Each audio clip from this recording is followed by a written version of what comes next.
Deus está no centro da sua vida? Em qual nível isso? Essa é a palavra de hoje. Vamos ler João 14, verso 6.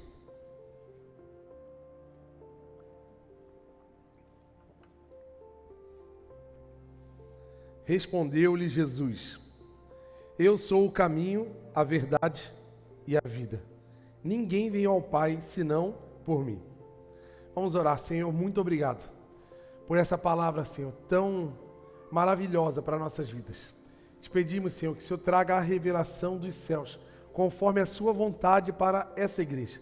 E que os nossos corações, Senhor, estejam abertos, os nossos ouvidos atentos, Senhor, para tudo que o Senhor vai falar, e que possamos não apenas ouvir, mas praticar tudo que vamos ouvir, Senhor, em nome de Jesus. Amém. Aqui não é uma pessoa normal que está falando essa frase. Não é alguém que teve uma experiência com Jesus que está falando: olha, eu conheci um homem que é o caminho. Eu conheci um homem que é a verdade e a vida. Não. Não é a fonte dessa frase não é uma fonte humana. Essa frase quem falou foi o próprio Jesus, o Filho de Deus, que nesse momento estava vivendo em forma humana. Se você ler principalmente o livro de João, o Evangelho segundo João, você vai perceber que todos os milagres foram registrados com a intenção de demonstrar a identidade do Filho de Deus. Não eram apenas curas e milagres, eram demonstrações reais da identidade do Filho de Deus na terra. Não era apenas um grande profeta, não era apenas uma voz influente da época, e sim era o próprio Filho de Deus. E aqui era ele falando. Porque o ser humano às vezes tem falhas, o ser humano pode ter uma inconsistência no seu discurso, talvez pelo seu temperamento, da forma que ele percebeu, ouviu. Ele pode de uma forma mais apaixonada falar sobre Jesus, mas ao ver o próprio Jesus falando, tem algumas verdades que precisamos pontuar aqui nessa frase. Quando Jesus usa o artigo definido no singular, o caminho, ele não está falando que vários caminhos podem levar a Deus. Ele não está dando opções, não por ele ser um Deus autoritário e um Deus tirano que quer fazer com que as pessoas apenas façam o que ele quer, não. Ele só está avisando que só tem um caminho. É como se eu fosse daqui para Itajaí. Eu posso ir por Gaspar, pego aqui Amazonas, sigo direto, o Itajaí, passo por Gaspar, Ilhota, Itajaí, Navegantes, Itajaí. Ou eu posso ir por outros caminhos, vou pela 470, pego a 101, chego em Itajaí. Tem vários caminhos que me levam até Itajaí. Tem várias formas. São várias rodovias, vários lugares que me levam. Mas a Deus não tem outro caminho senão o caminho. E ele estava afirmando para avisar: olha, só tem um caminho que vai levar a Deus. A mesma coisa que Paulo falou para Timóteo: não há mediador entre Deus e os homens a não ser Jesus o Cristo. Porque foi ele quem morreu. Por que Jesus é o caminho? Porque antes que Jesus viesse à terra e morresse por nós, pelos nossos pecados, o nosso caminho que nos levava a Deus estava rompido. Estava obstruído. Por quê? Por causa do pecado. Desde Adão até atualmente. Os nossos pecados, as nossas falhas, nos trouxeram, causou em nós uma distância entre nós e Deus, rompendo essa ligação. Então essa ligação direta que Deus tinha entre a humanidade e ele, foi rompida. Então veio a religação, que vem do latim religare, que religare significa religião. Por isso essa palavra. O que é religião? É uma religação. Religação de quê? De um caminho que estava rompido. Então Deus amou o mundo de uma maneira tão extraordinária que enviou o seu próprio Filho para que morresse em nosso lugar. E todo aquele que crê não vai perecer, mas vai viver eternamente. Essa é a dinâmica da salvação. Então, esse caminho obstruído entre a humanidade e Deus foi reestabelecido através de Jesus. Então, o único caminho para chegar em Deus é Jesus. Deu para entender, amém? Você pode aplaudir o Senhor por esse ato de amor maravilhoso? Meu Deus.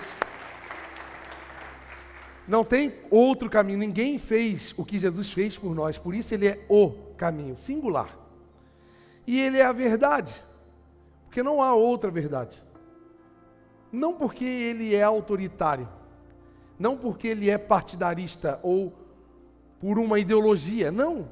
Porque essa é a verdade. Não tem como a gente trocar o que Jesus fez por nós. E ele está dizendo que ele é a vida, porque estávamos mortos em nossos pecados. Estávamos mortos e condenados à morte eterna. E ele, na sua morte e ressurreição, trouxe vida para todos nós. Amém? Então ele estava expressando a identidade. A identidade que ele tinha através de Deus. De uma forma direta, decisiva, declarada, que ele era o caminho, a verdade e a vida. Então, ao saber que ele, Jesus, o Cristo, ele representa isso para mim, ao crer nisso tudo que eu acabei de falar, e não apenas crer, mas ter Jesus como o centro das nossas escolhas, das nossas emoções, nós vamos desfrutar de algumas coisas. É o que eu sempre falo aqui, que o reino de Deus, ele não foi feito para ser assistido, mas para ser vivido. Nós precisamos viver o reino de Deus.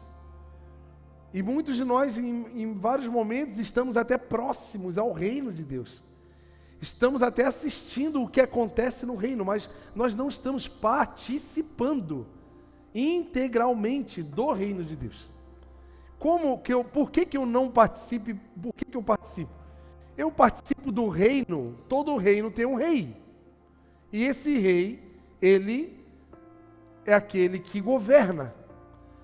Ao governar, eu coloco ele no centro da minha vida. Isso aqui expressa muito aqueles que seguiam Jesus quando ele estava aqui. Muitos estavam apenas curiosos pelas grandes coisas que ele fazia. Era legal ver um homem multiplicar poucos pães e poucos peixes para 15 mil pessoas se alimentar. Meu Deus, era um fato histórico, incrível assistir. Um cego enxergar, um leproso ser curado na hora. Então realmente chama a atenção dos olhos curiosos. Ou também tinham aqueles que,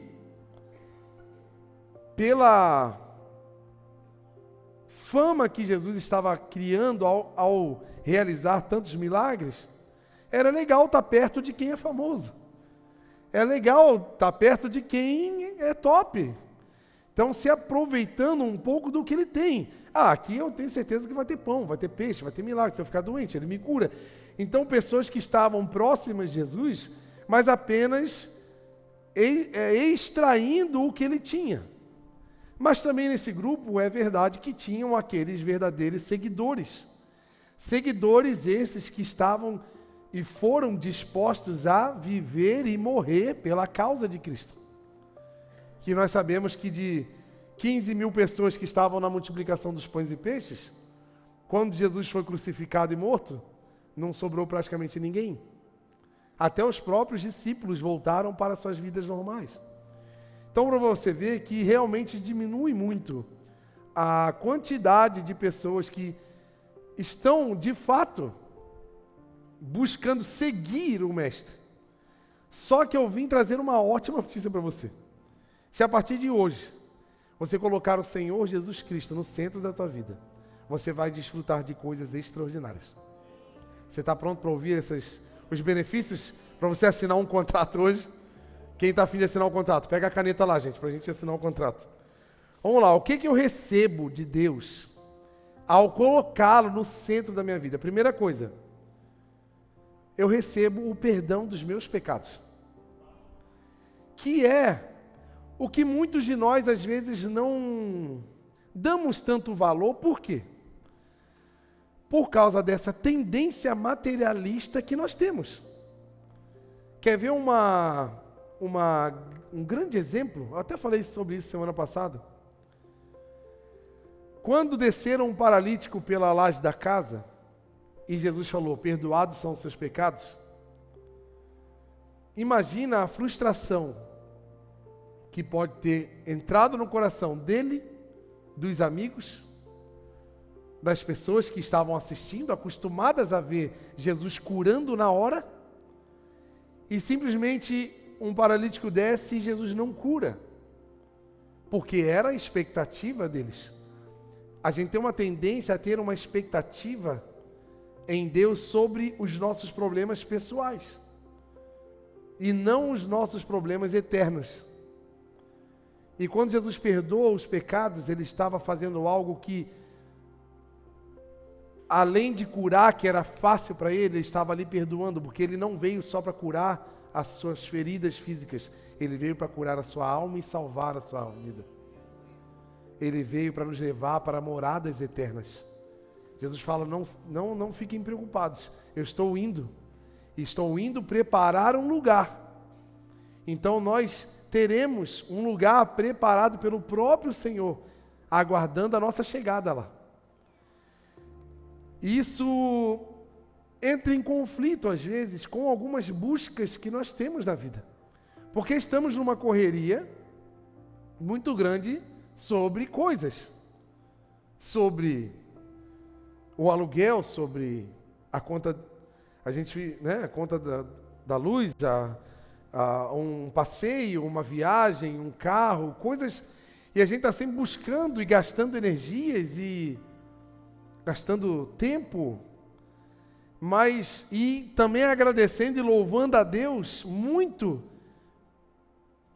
Quer ver uma coisa? Talvez não todos, mas muitos de nós oramos assim, Senhor, perdoa os meus pecados. Quem ora assim? Acho que é a grande maioria, né? Tu não tem pecado não?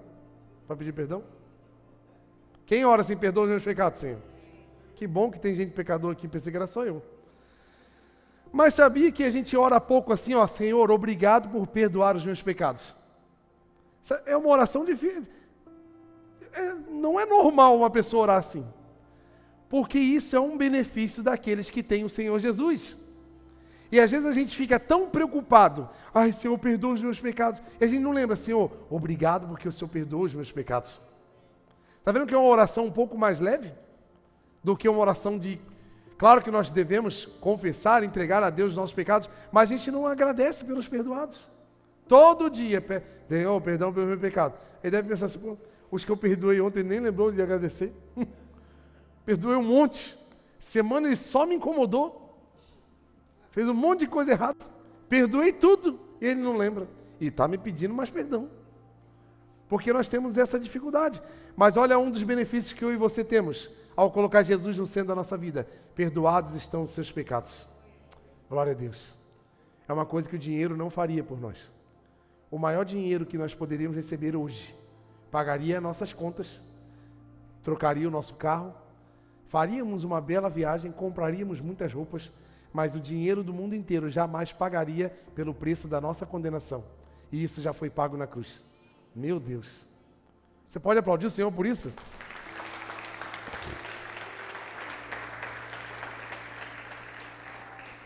Segunda coisa, ao colocar Jesus no centro da nossa vida, nós nos tornamos filhos.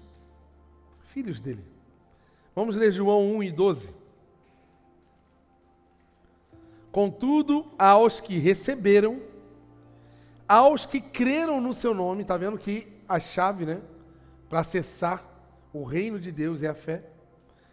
Aos que creram no seu nome, deu-lhes o direito de se tornarem filhos de Deus. Interessante, se eu falasse para você aqui agora, Guilherme, Acabamos de descobrir que a sua árvore genealógica aqui, você é neto de um dos homens mais ricos da Europa. E existe uma herança multimilionária para você receber, que está guardada, travada nos bancos da Suíça. E você precisa ir lá para receber essa herança. O Guilherme já saiu correndo atrás dessa herança. Já pensou se você descobrisse hoje que você tem uma linhagem, tem um parentesco com uma... Hoje eu estava falando na hora do almoço que eu tenho parentes distantes, bisavô para trás, que era barão, lá em Minas Gerais. Uau! Só que eu não tenho nada sobre isso. Como eu queria descobrir, cadê esse dinheiro? Mas não dá, eu só fico na história, fazer o que eu tenho até foto do homem aqui, gente. Só que já morreu faz tempo. Já perdemos a herança. Mas como é legal saber. Só que ainda mais legal de saber que você é filho de alguém rico na terra, é saber que agora você é filho de Deus. Que aqui criou os céus e a terra apenas com a sua palavra. E que não somente criou, mas também nos perdoou. E além de ter nos dado um planeta para viver de uma forma extraordinária, Ele foi no céu montar uma morada para que eu e você possamos viver eternamente nas moradas celestiais. Meu Deus! Oh meu Deus, aleluia! Saber disso é incrível. Fala para alguém, ei, você é filho de Deus, cara. Meu Deus! Fala mesmo assim com ênfase. Você é filho de Deus, mas não esquece a dívida que tu tem comigo aqui na terra, né? Ah, tu tá sabendo, né? Tô de olho. Desfrutamos também, quando colocamos o Senhor no centro da nossa vida, nós desfrutamos da prosperidade do seu reino. Sabia disso não? Vamos ler Filipenses 4:19? O meu Deus suprirá todas as necessidades de vocês, de acordo com as suas gloriosas riquezas em Cristo Jesus. Ele está falando um pouco do que foi falado em Mateus 6. Quando eu e você buscamos em primeiro lugar o reino de Deus e a sua justiça, o demais será acrescentado. E você sabe, né? Qual é a manteiga que tem na casa do rico e qual é a manteiga que tem na casa do pobre? Ó, tá vendo? Como é que sabe? E não basta ser pobre, tu tem que ter uma garrafa de coca de 2 litros com água dentro da geladeira. Para atestar ainda o nível da gente, né? Normal, isso é costume, né? Normal nosso, né? Se nós seremos supridos de uma fonte eterna do Senhor, tu acha que vai vir uma manteiga barata ou uma manteiga boa para você? Tá entendendo? Está entendendo de onde virão as demais coisas? Não virão coisas ruins, pequenas, baratas. Tudo que há no Senhor é glorioso e grandioso. E se eu e você buscarmos em primeiro lugar esse reino, iremos desfrutar, sim, das melhores coisas que há na terra. Agora, quando colocamos o Senhor no centro. Então, quem sabe estamos vivendo uma vida difícil, pesada, correndo atrás do básico. Cara, eu trabalho muito, mas eu não consigo crescer. Eu trabalho só para comer. Sabe por quê? Se você buscasse em primeiro lugar o reino de Deus, o básico para comer era Deus que te dava, não era você. Você ia estar trabalhando para comprar ainda mais coisas. É uma conta assim que tu tem que botar no lápis e ficar, meu Deus, não fecha. Sabe por que não fecha? Porque o meu Deus é sobrenatural. Ele não cabe em calculadora humana. Não dá nem na científica. Vai travar tudo, vai ser até fumaça dessa calculadora. Porque se você botar na ponta do lápis o que Deus pode fazer, não dá para calcular. Mas coloque Jesus no centro e você vai ver esses milagres acontecer na sua vida. Você acredita nisso, amém? Outra coisa que desfrutamos do Senhor quando Ele está no centro da minha vida é descobrir a verdadeira alegria. Vamos abrir João 15:11.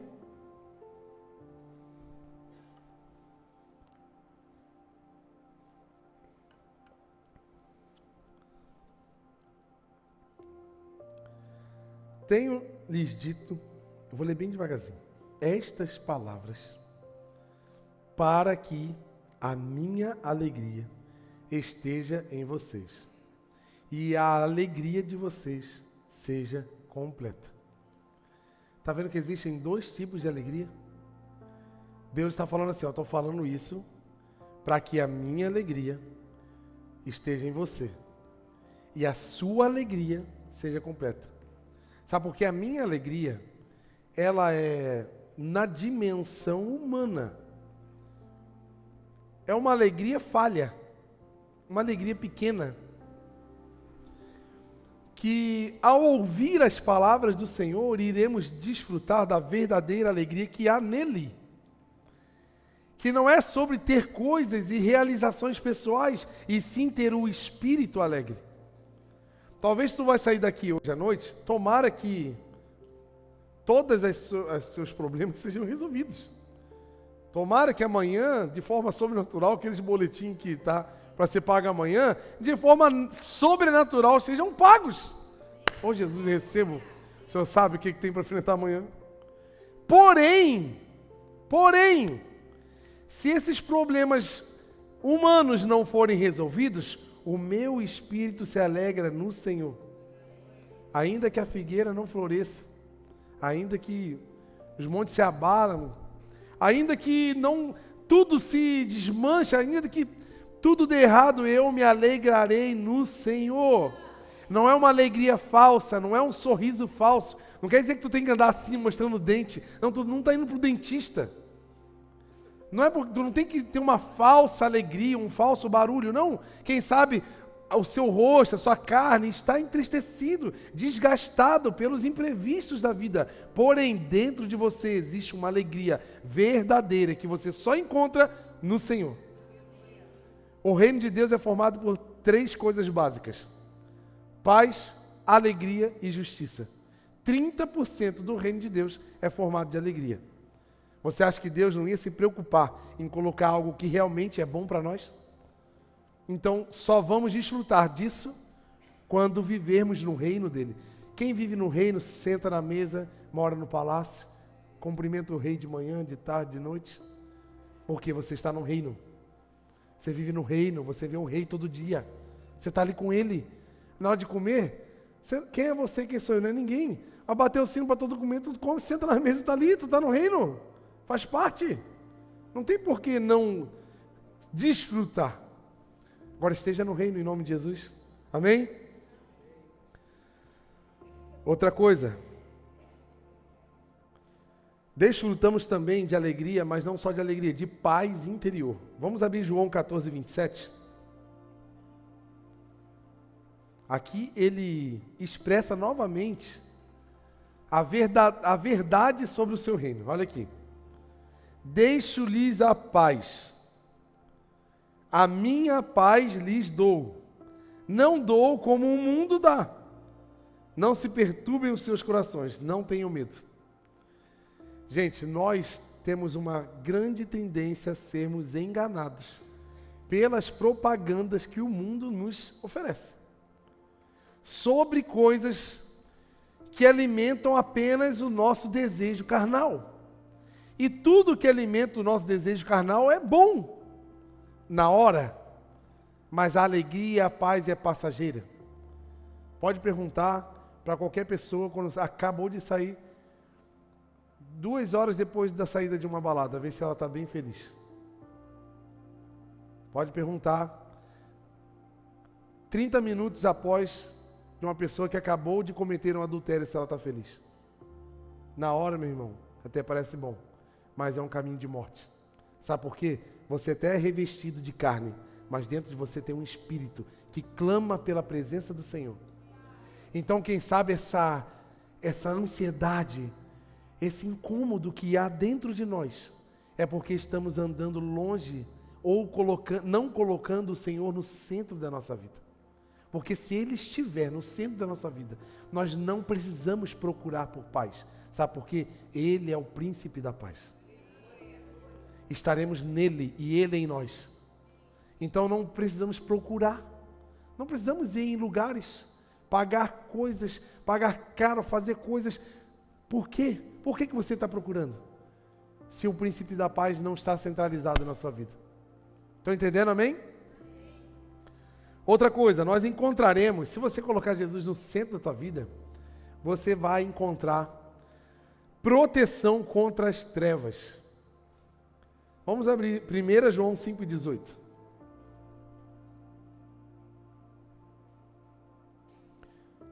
Sabemos que todo aquele que é nascido de Deus não está no pecado. Aquele que nasceu de Deus o protege.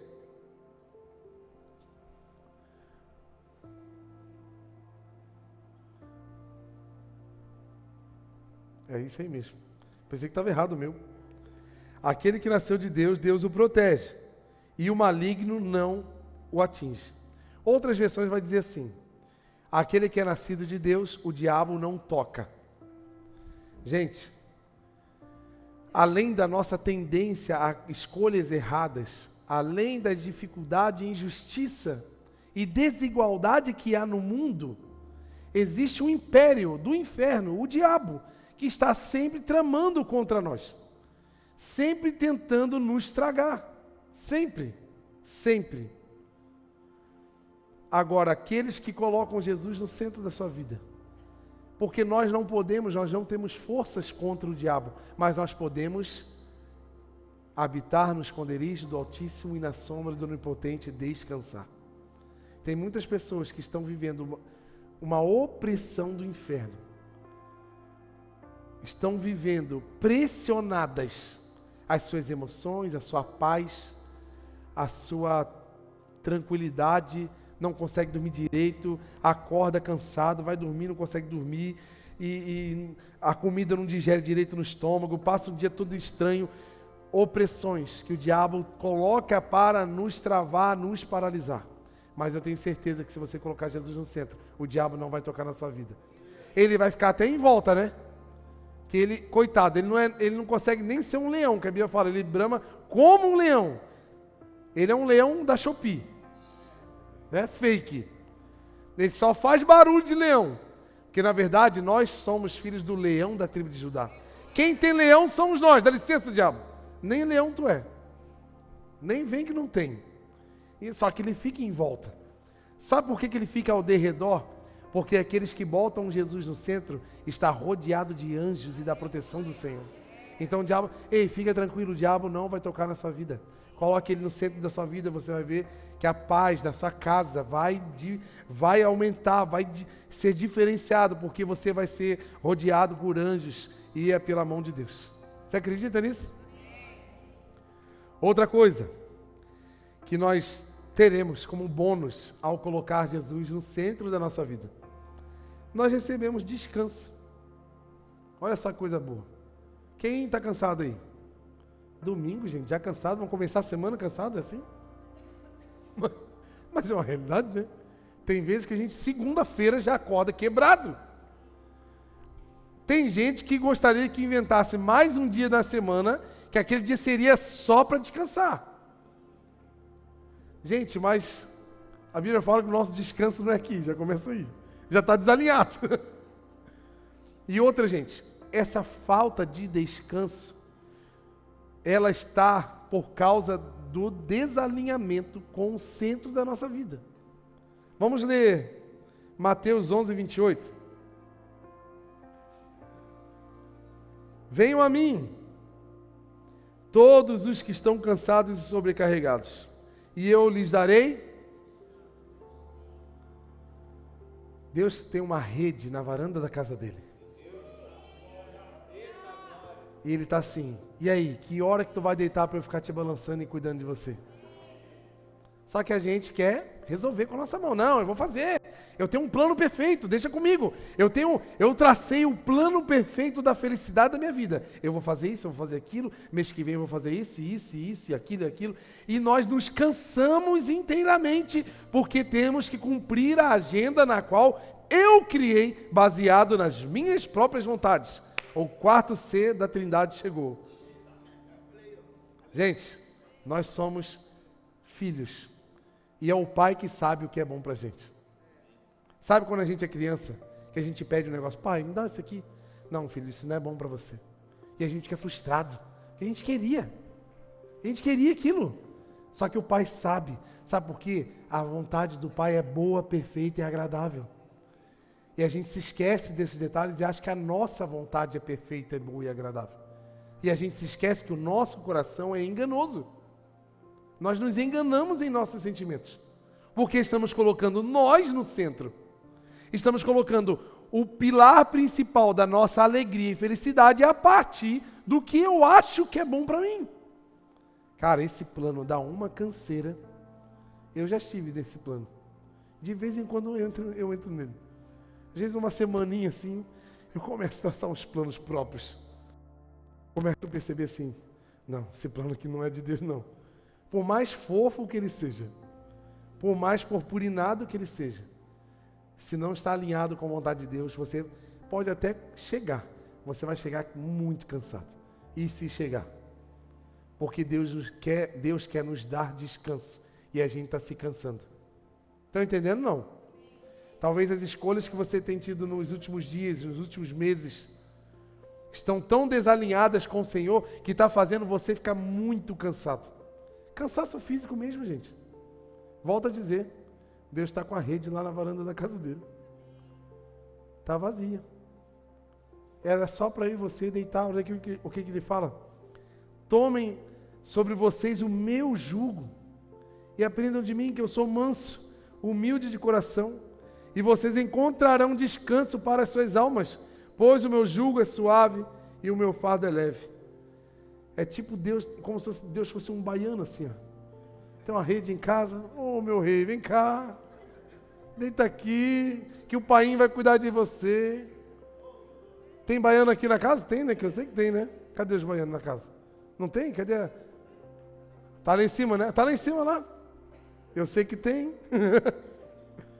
Deus está lá com a redinha te esperando para você descansar.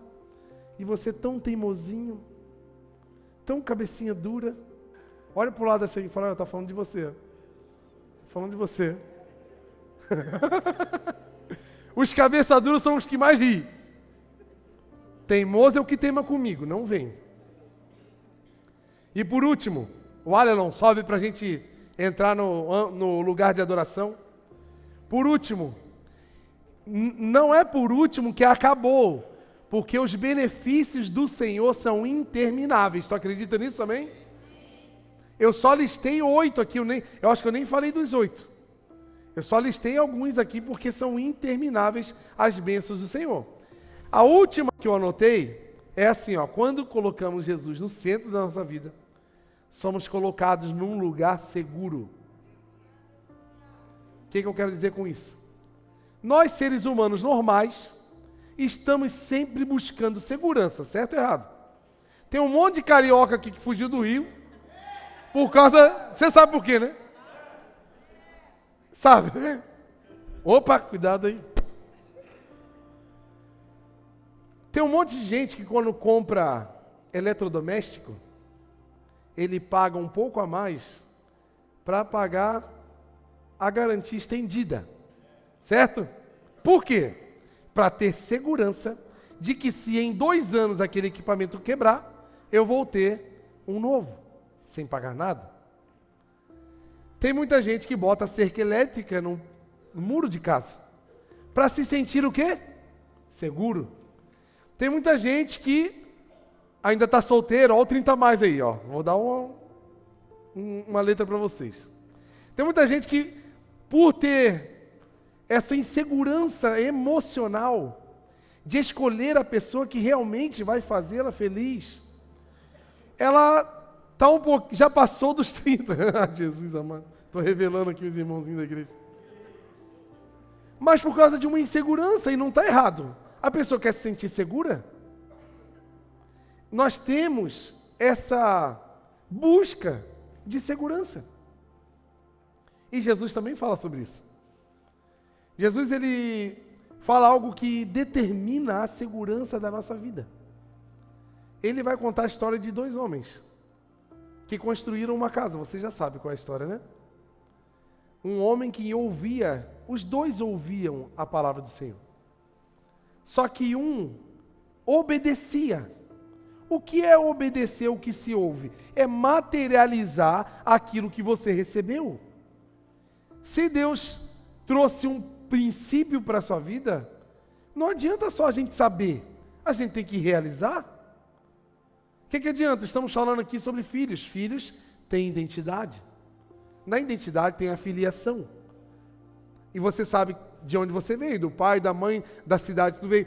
Essa cidade, esse pai, essa mãe carregam uma cultura de onde foram criados. Dentro da cultura tem a cosmovisão de vida. Onde, por exemplo, um carioca, vou dizer pelo meu pai, se você chamar ele na sua casa para almoçar e não tiver feijão, ele vai se sentir insultado. É um costume de um carioca raiz comer feijão todo dia no almoço e na janta, se possível. E ovo frito. Olha o carioca aí, tá vendo? Porque vem da cosmovisão. Então é lógico que o meu pai vai criar os filhos dele com esse costume. Então, por que eu estou falando isso? Porque nós, como filhos de Deus, carregamos o DNA do Senhor. Carregamos a cultura do céu na nossa vida. Mas não adianta nós carregarmos, sabermos sobre uma cultura, mas nós não vivemos essa cultura. Qual é a cultura do Senhor? É de amor, perdão, benignidade, longanimidade, domínio próprio. Isso é o fruto do Espírito, que só desfruta desse fruto aquele que vive no reino. Aquele que vive no reino é porque colocou Jesus no centro. E nós temos essa dificuldade. E Jesus falou, aquele que ouve as minhas palavras e as obedece, obedecer é praticar, é materializar, esse constrói uma casa sobre uma rocha firme. Porque virão ventos, virão chuvas, vão vir muitos problemas, mas essa casa não cai, porque está firmada na rocha. Porém, existe também aquele que ouve as palavras, mas não as obedece. Acontece, gente. Eu não estou falando aqui como um pastor super espiritual, ou super crente que não erra, que não falha. Eu posso falar para vocês com toda certeza que eu já cansei de construir casa e o vento derrubar. Eu já cansei de edificar prédios na areia e toda hora ter que ficar reconstruindo. Sabe coisas da nossa vida que parece que a gente se esforçou tanto para fazer, a gente chegou num patamar, de repente desmorona tudo, a gente tem que começar do zero de novo, e começamos, porque brasileiro não desiste, né? Nós somos teimosinhos, e vai de novo, deu ruim na minha profissão, começa algo novo, ou então faz uma nova faculdade. Isso, hoje eu estava conversando no almoço, o pai do Júlio, ele começou a faculdade de engenharia com 45 anos, na igreja dele, era uma igreja de 60 membros, ele com 45 anos começou a faculdade de engenharia, se formou, ele inspirou uma geração, da igreja do pai do Júlio saiu 10 engenheiros, com 45 anos o cara começou a faculdade. Então nunca é tarde para a gente começar a construir a casa da gente na rocha. Só que se a gente olhar para trás, quantas coisas nós já construímos e desmoronou, quantos relacionamentos, quantas amizades, quantas coisas financeiras, quantas viagens planejadas e não viajadas, quantos planos frustrados, porque todos eles estavam firmados na areia. Mas hoje Deus veio falar para você, que se você botar Jesus no centro da tua vida, nunca mais a sua casa será abalada. Porque os que confiam no Senhor serão como o monte de Sião, que não se abalam, mas permanecem para sempre. A sua vida, as suas emoções, as suas finanças, a sua saúde, a sua família, os seus negócios serão inabaláveis, não porque eu e você sabemos alguma coisa, não porque eu e você somos bons ou melhores do que alguém, mas simplesmente porque obedecemos a palavra do Senhor e nossa vida está firmada na rocha eterna que se chama Jesus Cristo. Você pode aplaudir o Senhor Jesus?